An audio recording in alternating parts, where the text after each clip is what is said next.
You are listening to the International Radio Report. Your reactions are much appreciated. Feel free to send them to radioreport@yahoo.com. That is, radioreport@yahoo.com. Thank you. Welcome, everyone, to the International Radio Report for May the 9th, 2021. My name is Sheldon, and I am here with Gilles, and we are at CKUT Radio, 90.3 FM in Montreal. We thank you for joining us. We are here every Sunday morning with 30 minutes of news and information from the world of radio. You can reach us with any questions or comments by email, radioreport@yahoo.com. We are live streaming on the CKUT website, ckut.ca. We have our Facebook group where we did cross the 600 member mark this week. We have new members joining us: John, Rob, Lloyd, Klaus, and Dean. We thank all of you for checking into the group. You can look for us on Facebook, International Radio Report. And our numbers continue to grow with subscribers on our YouTube channel. You'll find us there at youtube.com/International Radio Report. And each week's program is posted up there just within the hour or so after the show airs live on CKUT. And looks like a lot of people are enjoying that way of getting to the show. Yes, indeed. I've even seen a comment of someone on the shortwave listening post saying that he enjoys also the pictures, the visuals that come with the YouTube channel video. Yeah, Gilles has kind of turned it into a bit of an audio-visual experience of the show, which is probably better than looking at us for 30 minutes. So you can see sort of slides that relate to the various stories that we cover on the show. So That's great to have that available. So check that out on YouTube, International Radio Report. We have a mix of stories this week, some local here on the Montreal scene, some Canadian stories, and a few other interesting things going on, plus our usual list of upcoming ham radio contests. So we'll begin with the big news in Montreal. And this came from a number of different sources. Steve Faggy's Fagstein blog. It's also in the Montreal Gazette and on pretty much any of the radio boards that you might see out there on the internet. It's getting more than just Montreal coverage. And it's the story of Terry DiMonte, the morning show host at CHOM FM, the rock music station here in Montreal, is deciding to leave CHOM after 43 years in the radio business. So Steve goes on to report in his story that after 43 years in the radio business, Terry DiMonte is hanging up the headphones.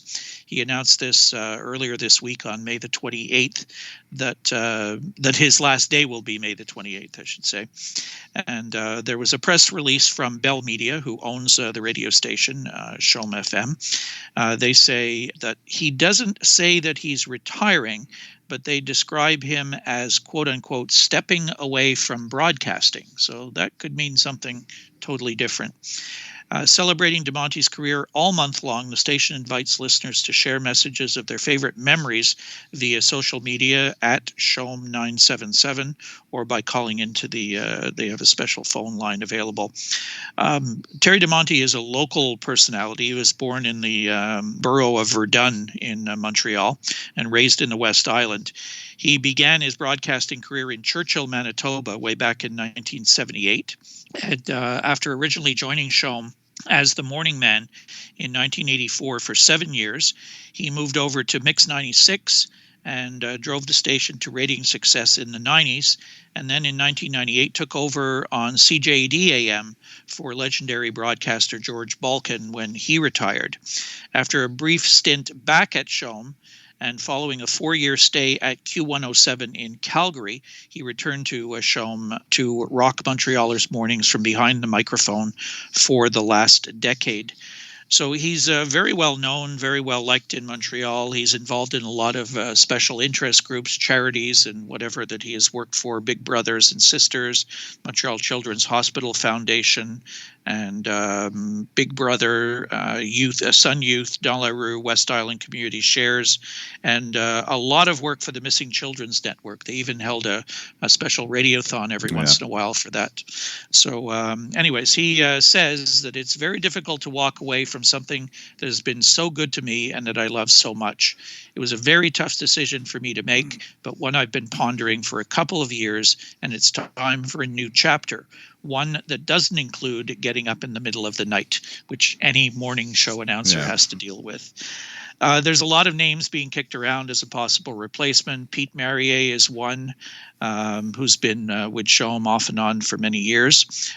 They think that he might be the most obvious and least disruptive choice if management is comfortable enough that the hatchet of his unpleasant departure 10 years ago has been sufficiently buried, because they did let him go back then.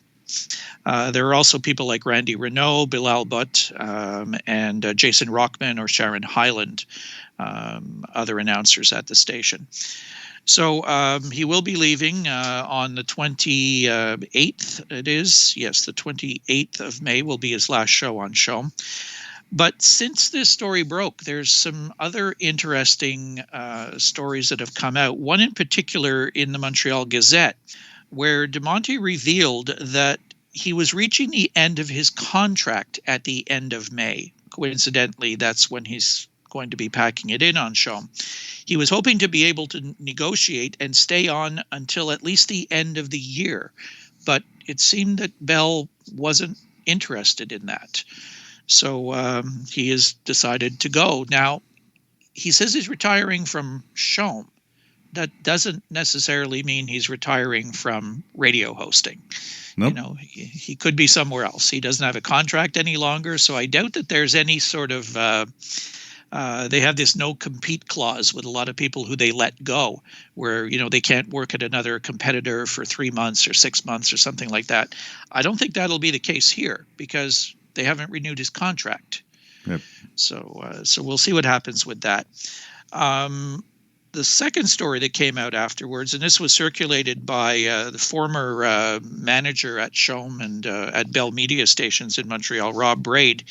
It's been announced that Canadian Music Week is pleased to announce that legendary radio host Terry DiMonte is an inductee to the 2021 Canadian Broadcast Industry Hall of Fame. They announced there that he is announcing his retirement with his last broadcast on CHOM. Again, tying retirement to leaving CHOM, not necessarily leaving broadcasting. So we'll wait to see what the future holds for DiMonte. He's forget how old he is. I think he's in his 60s, if I remember correctly, early 60s. So we'll see if he ends up somewhere else on the radio in Montreal or gets into some other type of work. We'll have to wait and see. But this is kind of something that's happened a lot in the broadcasting industry, where people's contracts are not renewed or what have you. And you have a similar story that surfaced recently in Montreal as well at a French language station. Yep, there's a station on 98.5, which is a news station in French, and there's a morning announcer called Isabelle Maréchal, and it's similar in not renewing the contract of that happens so much. So this is a Cogeco-owned station, and Isabelle Maréchal says that they decided that they would replace her at the show. It's not her choice, as she says, but they are allowed to do it, and I will respect that decision. But it's not making her very happy. So, and she goes on to say that, she will miss those mornings when she actually had that moment with all the listeners when they were commuting in their car and going to work. And it's really not fun to see that I'm not going to be part of the team. So similar situation where she's been there for 13 years, and it's kind of a similar situation where, they want to continue, but they're not given the choice. They just decide, well, your contract is ending, so it's time to leave, which is a really sad way of doing stuff. And it must be a hard thing for a lot of these announcers when it happens. Yeah, I think at CHOM, Terry DiMonte is certainly, I would guess, the highest paid announcer at the station. And we were just looking at the lineup of hosts on CHMP on their morning show, and Isabel seems to be sort of second on the list behind Pierre Arcan. So these are probably pretty big salaries that are being dropped, and who they'll be replaced with remains to be seen, if they're replaced at all. In her case, there's a big team on that morning show in French, so maybe they get by with one less person. Everything seems to come down to the dollar and the bottom line when it comes to things like this, particularly with high-priced people in radio.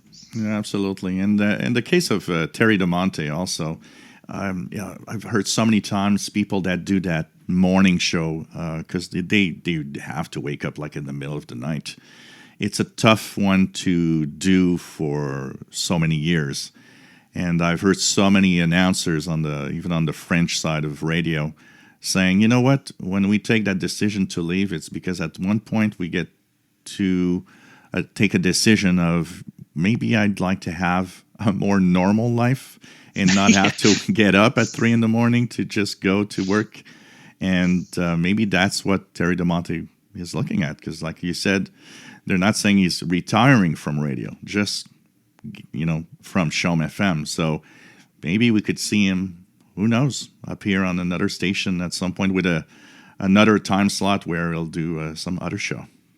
He's actually done some television in the past as well. He did a couple shows here in Montreal. So anyways, we'll see what happens, but it's a big move, and happening just before the summer. Summer's the quiet rating period, so I think they'll probably take their time maybe before they announce the full-time host. I wouldn't be surprised if that only happens maybe in September after the end of the summer period.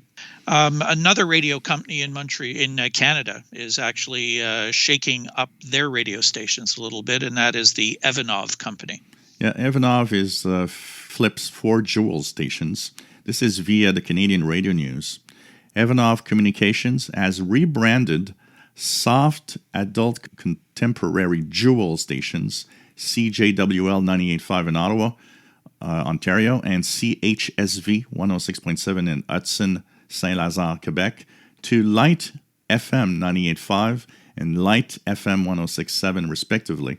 The format is going to remain soft adult contemporary, and EVANOV Communications has dumped the adult contemporary Jewel formats on CHRC 92.5 in Clarence, Rockland, Ontario, and CKHK 107.7 in Hawkesbury, Ontario. The stations are now known as Hot Country 92.5 and Hot Country 107.7. Kind of interesting to see, what they're trying to gain in having the rebranding, especially of the Jewel stations, and even changing the format to country. Yeah, the Jewel was a pretty well recognized brand that they were using on a number of their radio stations, and here's 4 of them as an example being switched. The first 2 surprised me a little bit because they're not changing the format really, just the name. Yep. And how many Light FMs are there? My goodness, it's just saturated with Light FM. Not anything I want to listen to, that's for sure. Not me either. You were saying the same thing about Hot Country. It's not something you want to listen to. Oh no, I'm just going to move straight ahead. Yeah. So yeah, we'll see how. Well, they're taking a chance there because they're I don't know how they were doing ratings wise, but they're dropping their audience for sort of light rock and going to country. So we'll see how that fares with the audience. Yep, absolutely. So what is happening with the sun? Nothing much is happening with the sun this week. We had several days without any sunspots, and conditions are rather quiet. Solar flux around 71. There will be possibly a sunspot as this show is airing, as there's one that's rotating into view. It actually had a few coronal mass ejections on the far side of the sun, so it seemed to be quite active. We'll see what happens when it actually gets here. It will be numbered AR 2822, but overall conditions are quiet. There is no coronal holes to have any significant effect. So conditions should be quiet. And of course, turn on the radio and listen to what's out there. Hello, I'm Saul Brody from Philadelphia, PA, USA. You're tuned to the International Radio Report, 30 minutes of news about radio on CKUT 90.3 FM in Montreal.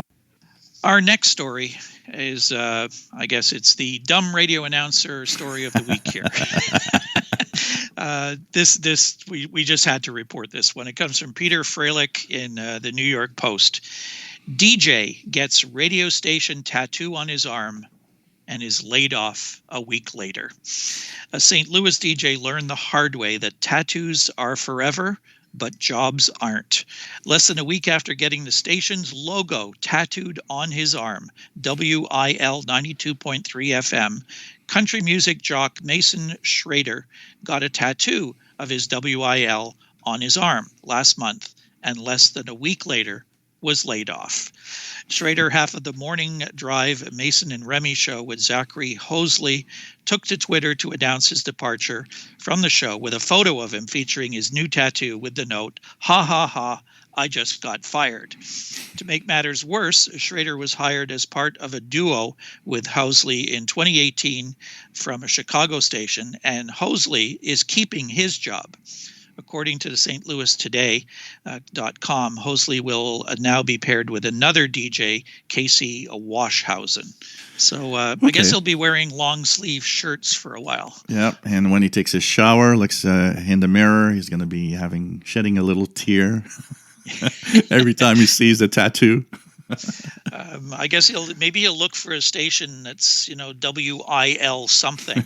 He can add the extra letter on or something to his, but the frequency's there too. So I think he's got his work cut out for him. Yeah, or you can turn it into some kind of a hate tattoo of Yeah. Anyways, remember that if you're thinking of a branding yourself with your company logo or your radio station call letters or whatever, you may not be there forever. Yeah, sounds like those people that tattoo their girlfriend's name and then they divorce, and it's like, okay. Yep. Got to change that, or we got to look for another person with the same name. One of the two. Yes. Anyways, back to more serious things. And this is an interesting story dealing with the Global Command and HF radio. Yep. We hear a lot of the U.S. Army on shortwave, on HF already. And it's interesting to see here that HF radios make a comeback and enable global command and control. This is by Shani Seawright, The Modern Battle Space. Dead spots of communications on the modern battlefield are a nightmare for warfighter. Whether on the ground or in the air, in a global scenario, communications need to be reliable, survivable, and resilient. In many cases, the modernization of the communications relies heavily on satellite communications. And high-frequency HF radios, which have been used since the 1930s, have taken the back seat.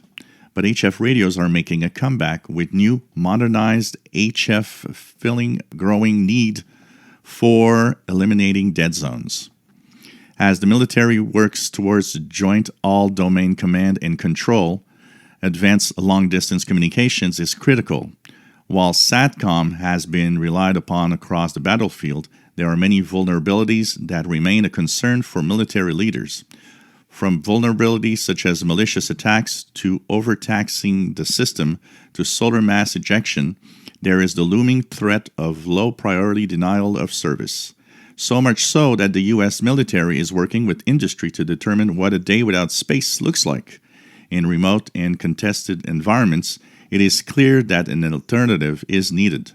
This is where experts see HF radios making a comeback. New advancements in HF radio and digital signal processing technology for terrestrial-based long-range communications offer a cost-effective alternative to SATCOM. In fact, in some remote parts of the world where countries don't have their own satellite constellation, or in the jungle like the Amazon and across oceans, HF has always been the long-distance mode of communications because satellite coverage isn't available or wouldn't work well. Think about the high tree canopy and tropical storms as additional challenge for SATCOM. According to Jero Soterio, Business Development Director for Americas at Collins Aerospace, military naval communications, for example, is nearly always beyond line of sight and needs a reliable communications link for command and control. The SATCOM pipes are not large enough to handle the communications needs of everyday civilian use, plus military applications, especially during times of disaster. Soterio told us at these times, HF is an established BLOS capability and provides an effective way to communicate, and the new technologies turns it easier to operate and with higher throughput and resiliency than before. Today, the U.S. military is collaborating with industry to modernize HF communications to include wideband frequency technologies to augment satellite communications to enable the joint flight. At AFCEA's Untitled Chapter ACE event, Brigadier General Bradley Pyburn, USAF Director, Cyberspace Operations and Warfighter Communications, Air Force Headquarters, said, "It starts with HF in our ability to modernize our global HF enterprise to take advantage of industry advancements to ensure resilient and reliable communications." So how are HF radios making a comeback? The U.S. Air Force is already upgrading aircraft with HF radios for the primary mission of reconnaissance. The ability to securely transfer command and control data in real time over HF radios for clear voice communications beyond line of sight is imperative. Another benefit of the latest technologies for HF radio is the use of wideband HF, which transmits data on wider channels using a bigger piece of the spectrum.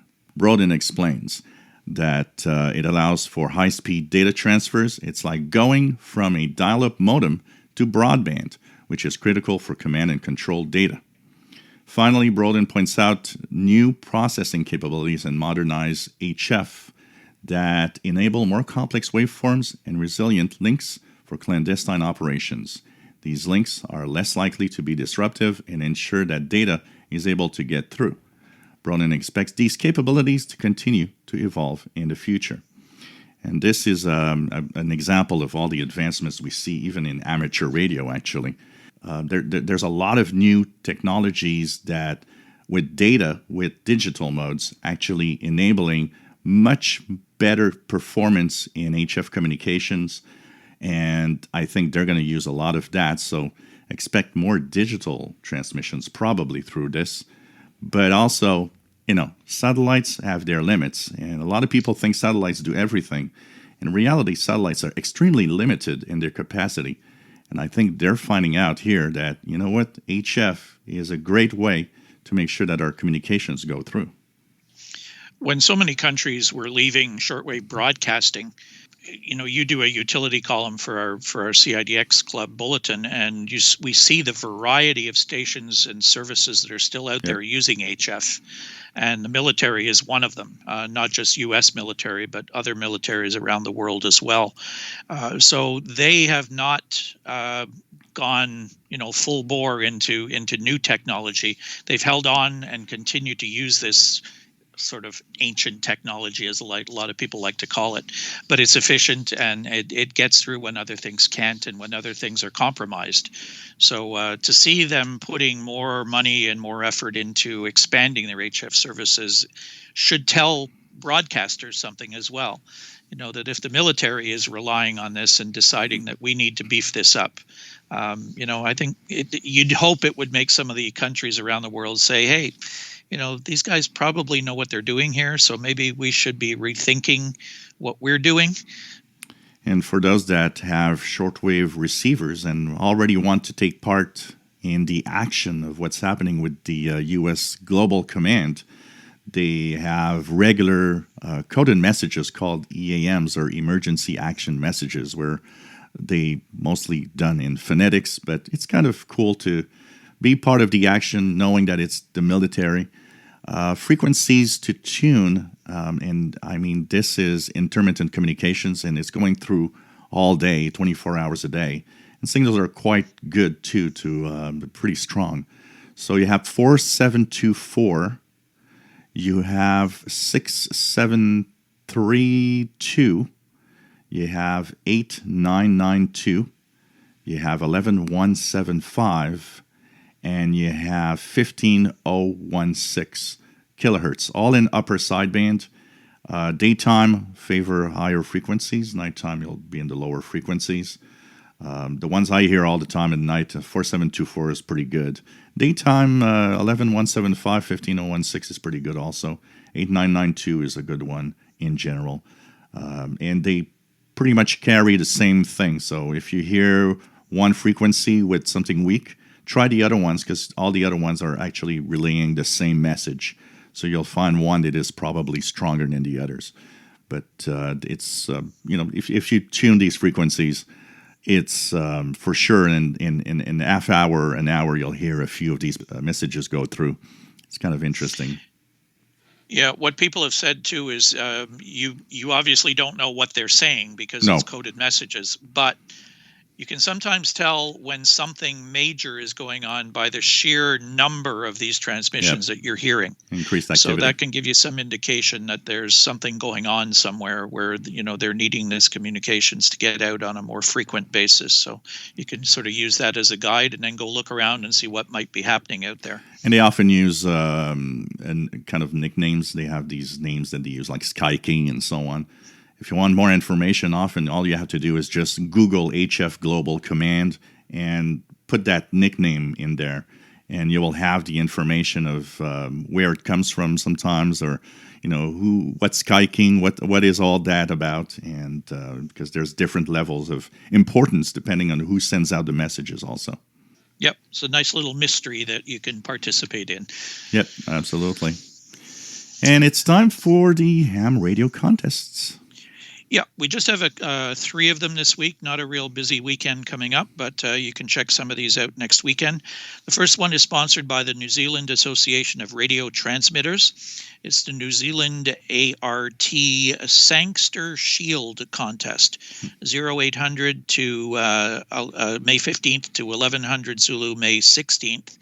And it's CW 80 meters only. And it is QRP.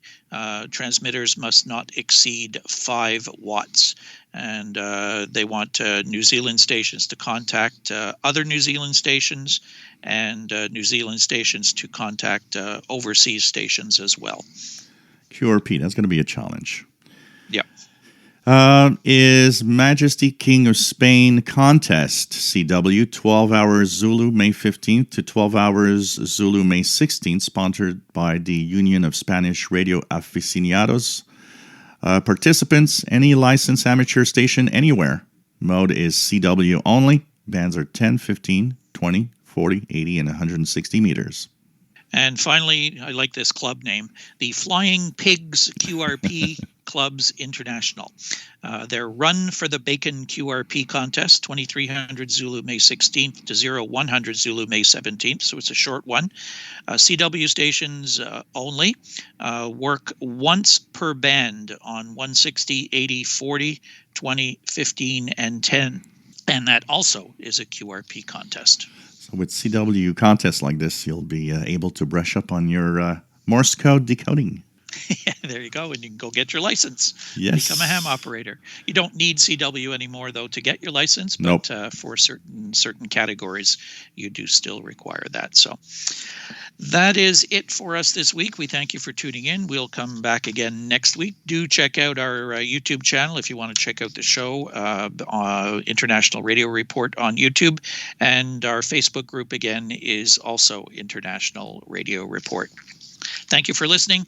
We'll talk to you next Sunday with the next edition of the International Radio Report on CKUT 90.3 FM in Montreal. Bye-bye for now. Bye-bye.